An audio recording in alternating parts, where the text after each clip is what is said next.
Assalamualaikum warahmatullahi wabarakatuh. Perkenalkan, nama saya Silviana Dewi, NIM 19032110053. Di sini saya akan mereview artikel dengan judul Analysis of Production Function and Efficiency of Corn at Klaten District Kendal Regency. Jagung merupakan salah satu tanaman pangan penting di dunia selain gandum dan beras.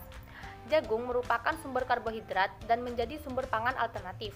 Kebutuhan jagung dalam negeri pada tahun 2010 meningkat menjadi 13,6 juta ton. Pada tahun 2015 meningkat menjadi 15,9 juta ton. Dan pada tahun 2020 diperkirakan sekitar 18,9 juta ton. Tanpa upaya khusus untuk mendorong produksi nasional, impor jagung pada tahun 2005 dan 2010 diperkirakan masing-masing sebesar 937.000 ton dan 740.000 ton, serta pada tahun 2015 dan 2020 mencapai 1,03 juta ton dan 1,68 juta ton. Meningkatnya permintaan dan tidak adanya pasar jagung dunia menunjukkan bahwa pasar jagung dunia terbuka lebar bagi para eksportir baru. Oleh karena itu, upaya Indonesia untuk mengembangkan jagung sangat prospektif jangka menengah. Besaran pasar jagung dunia merupakan peluang yang harus dimanfaatkan. Indonesia memiliki peluang untuk mengisi pasar jagung melalui peningkatan produksi jagung dalam negeri. Peningkatan produksi dapat dilakukan dengan meningkatkan produktivitas jagung dan perluasan areal tanaman jagung. Tujuan dari penelitian ini yaitu menganalisis fungsi produksi dan efisiensi usaha tani jagung di Patean Kendal. Metode dalam penelitian ini yaitu menggunakan metode pengumpulan data, wawancara, dan dokumentasi. Metode wawancara dilakukan dengan cara mewawancarai petani secara langsung sebagai responden dan menggunakan alat bantu berupa daftar pertanyaan yang telah disiapkan sebelumnya. Dokumentasi dilakukan dengan cara melakukan survei terhadap data yang ada dan menggali teori-teori yang telah dikembangkan, serta menganalisis data-data yang sudah ada yang telah dilakukan oleh para peneliti sebelumnya. Deskripsi variabel usaha tani jagung di Patean Kendal dapat dilihat pada tabel di samping. Rata-rata produksi usaha tani jagung di Patean Kendal adalah 1.999,25 kilo dengan nilai 3.998.503 dari total 97 petani yang diteliti. Sedangkan rata-rata luas lahan adalah 1.633,25 meter persegi. Rata-rata benih adalah 2,21 kilo dengan nilai 143.804.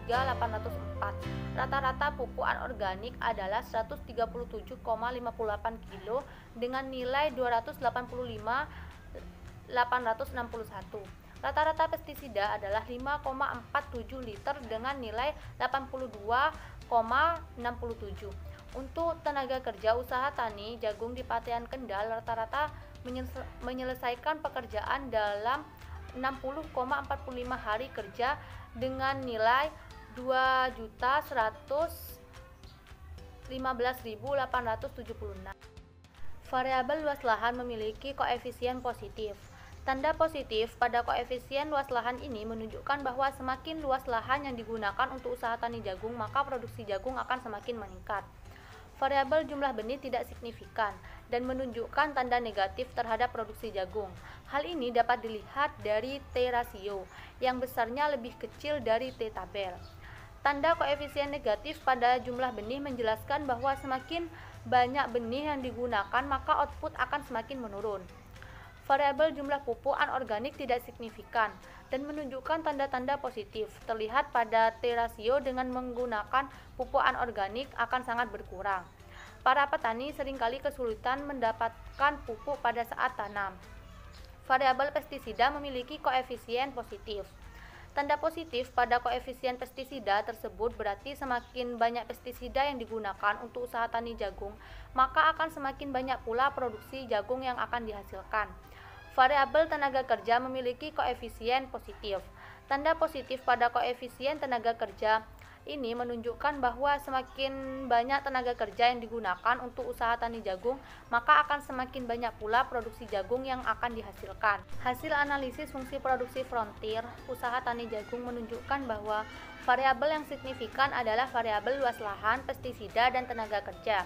Variabel luas lahan dan tenaga kerja signifikan pada alfa sama dengan 1%, sedangkan variabel pestisida signifikan pada alfa 5%. jika dilihat dari rata-rata efisiensi teknis 0,74, maka dapat dikatakan bahwa usaha tani di daerah penelitian kurang baik. Input yang digunakan dalam melaksanakan usaha tani jagung adalah luas lahan, benih, pupuk anorganik, pestisida, dan tenaga kerja. Hasil analisis efisiensi harga dan efisiensi ekonomi usaha tani jagung dapat dilihat pada tabel di samping. Dari tabel di samping dapat dijelaskan bahwa kondisi usaha tani jagung di Patean Kendal, nilai efisiensi harga sebesar 1,82, yang berarti penggunaan input usaha tani jagung di Patean tidak efisien. Masukan harus ditambahkan untuk mencapai tingkat efisiensi. Berdasarkan nilai efisiensi teknis dan efisiensi harga, efisiensi ekonomi dapat dilihat sebesar 1,35. Hal ini menunjukkan bahwa usaha tani tidak efisien, sehingga perlu dilakukan penambahan faktor produksi agar dapat mencapai kondisi yang efisien. Dari penelitian yang telah dilakukan dapat diambil kesimpulan bahwa hasil analisis fungsi produksi frontier usaha tani jagung di daerah penelitian didapatkan bahwa variabel yang signifikan adalah luas lahan, pestisida, dan tenaga kerja. Variabel luas lahan dan tenaga kerja signifikan pada alfa sama dengan 1%, sedangkan variabel pestisida signifikan pada alfa 5%. Dari rata-rata nilai efisiensi teknis, nilai efisiensi harga menunjukkan bahwa usaha tani jagung di Patean Kendal belum efisien. Kelebihan dari jurnal ini adalah terletak pada penjelasan dari setiap sub-sub dalam jurnal tersebut yang lengkap dan mendetail. Kemudian dalam jurnal ini terdapat tabel yang dapat membuat pembaca lebih tertarik untuk membaca. Pada penelitian ini dijelaskan bahwa usaha tani jagung di Patean Kendal belum efisien. Akan tetapi peneliti hanya mengatakan bahwa perlu dilakukan penambahan faktor-faktor produksi untuk mencapai kondisi efisien, dan belum ada penjelasan yang lebih detail tentang faktor produksi apa yang dapat ditambah agar usaha tani jagung di Patean Kendal dapat efisien.